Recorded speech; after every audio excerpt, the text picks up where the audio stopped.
My name is Frederick Marshall Fox. I was born in White Plains, New York, 1938. I served in the Navy from 1960 to 1965 on active duty. I was in the Vietnam War on the USS Ticonderoga during the Gulf of Tonkin incident. And then I served 3 years in the reserves and was recalled for the Pueblo crisis. And I flew for the airlines for 33 years with American Airlines. Retired at age 60, flew as flight engineer for a cargo company, and now I'm enjoying retirement. I retired as a lieutenant. My rank was a lieutenant. And I was a nuclear weapons delivery pilot, so I had top secret clearance. Well, as far as the Navy goes, I was Code 4 Pubs, which was Confidential Publications and Communications Officer. There was a publication called JANAP 146 Echo, which had a section which says that you will not reveal any information regarding UFO phenomenon under penalty of $10,000 fine and 10 years in jail. So they were quite adamant about whatever experiences you had, you're not to go public with it without their permission. The only experience that I had in the military with a close encounter of whatever type it was one night. I flew attack planes, the A-4 Skyhawk, and they'd have us go out and do play bogey so the CIC could vector the fighters and everything. I was out about 180 miles from the carrier one night by myself at about 20,000 feet when an object showed up on my left side. And it didn't freak me out. It didn't have any hostile intent. It was just there observing me, and I sort of observed it, and I came away with a very peaceful feeling, and I never said anything to anybody until later in my career with the airlines. I found out a fellow shipmate of mine had a similar incident. I would say maybe 30 feet, a small scout craft, 2-man, 1-man, whatever. Maybe it was an intelligence gathering disc, I don't know. But it was a disc? Well, it was saucer shape, yeah, it was saucer shape, from what I could ascertain. How large? 20, 30 feet in diameter. How far away from you? Oh, it was right off my wing. I mean, it was there. I could feel its presence. If anything, it was protecting me. I'm out there alone at night, 180 miles from the carrier by myself, and it can be a little, a little anxious. Of course, this is during the Vietnam War and everything, so you don't know what's going on. Do you know about the year that this happened? 1964. It was August or September. It just appeared. I mean, I'm there alone, and all of a sudden I'm aware of something, and I look out, and here it is. And after observing it and having this close encounter on whatever level was taking place, then it just sort of disappeared. It dematerialized. Like a black shape in the black night. There were no lights or anything. It was no lights, but there was a form. There was a form. I suppose if there had been lights, it might have created an anxiety which maybe whomever was there didn't want me to experience at the time. I mean, I was, 24 at the time.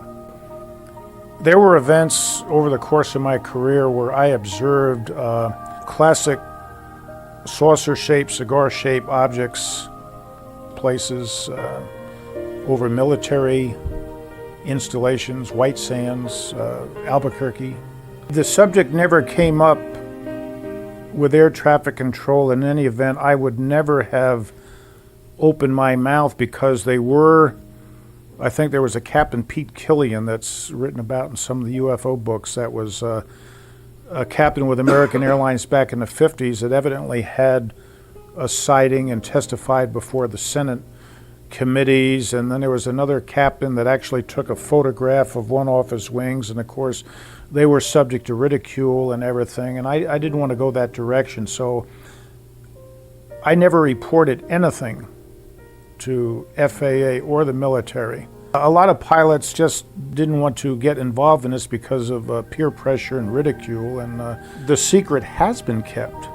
I happen to have friends from Japan that are very open. The Japanese are very open about this. In fact, I was put in touch with the captain of the JAL 747 freighter that had the close encounter with that huge spherical UFO over Anchorage, Alaska. I think that you mentioned in your talk that the FAA was brought in on, and et cetera, et cetera. And of course, even he succumbed to peer pressure and whatever, and was relegated to a desk job and training in obscurity.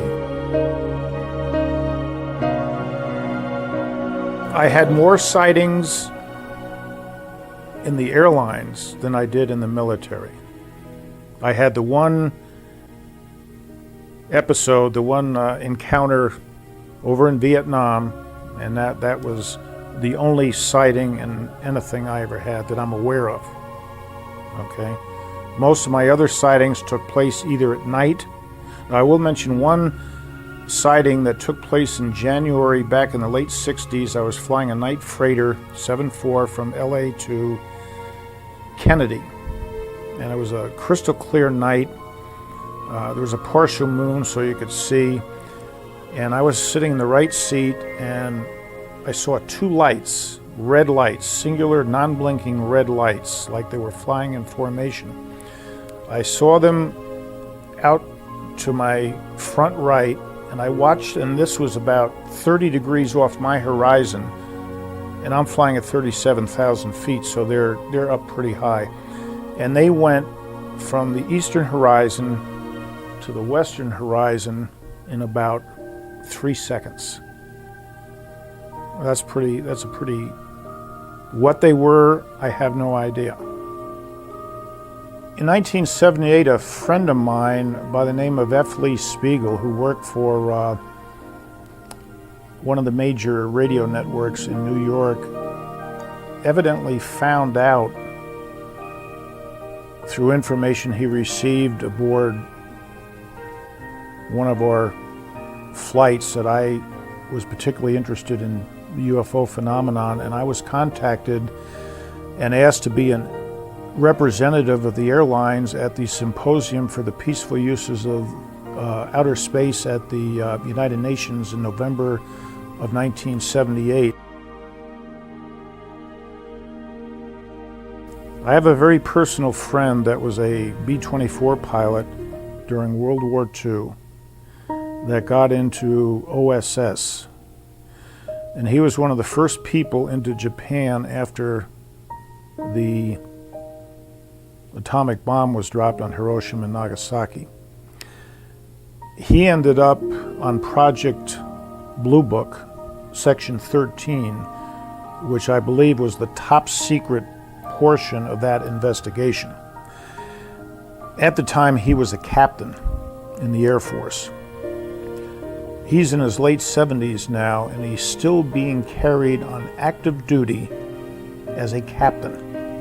I don't know if he's been paid, but if he's on active duty, he should be a 3-star general with time and rank, and he should be paid. And the whole reason that they kept him on active duty was to keep his national security oath active because of what he knew. And there are certain things that he will not talk to me about because of that security oath, even though I had a top secret clearance with the Navy, and we're both very interested in the same thing. So I find that very interesting. For whatever reason, the government or those agencies of government deem necessary to protect their agendas, which obviously now aren't our agendas.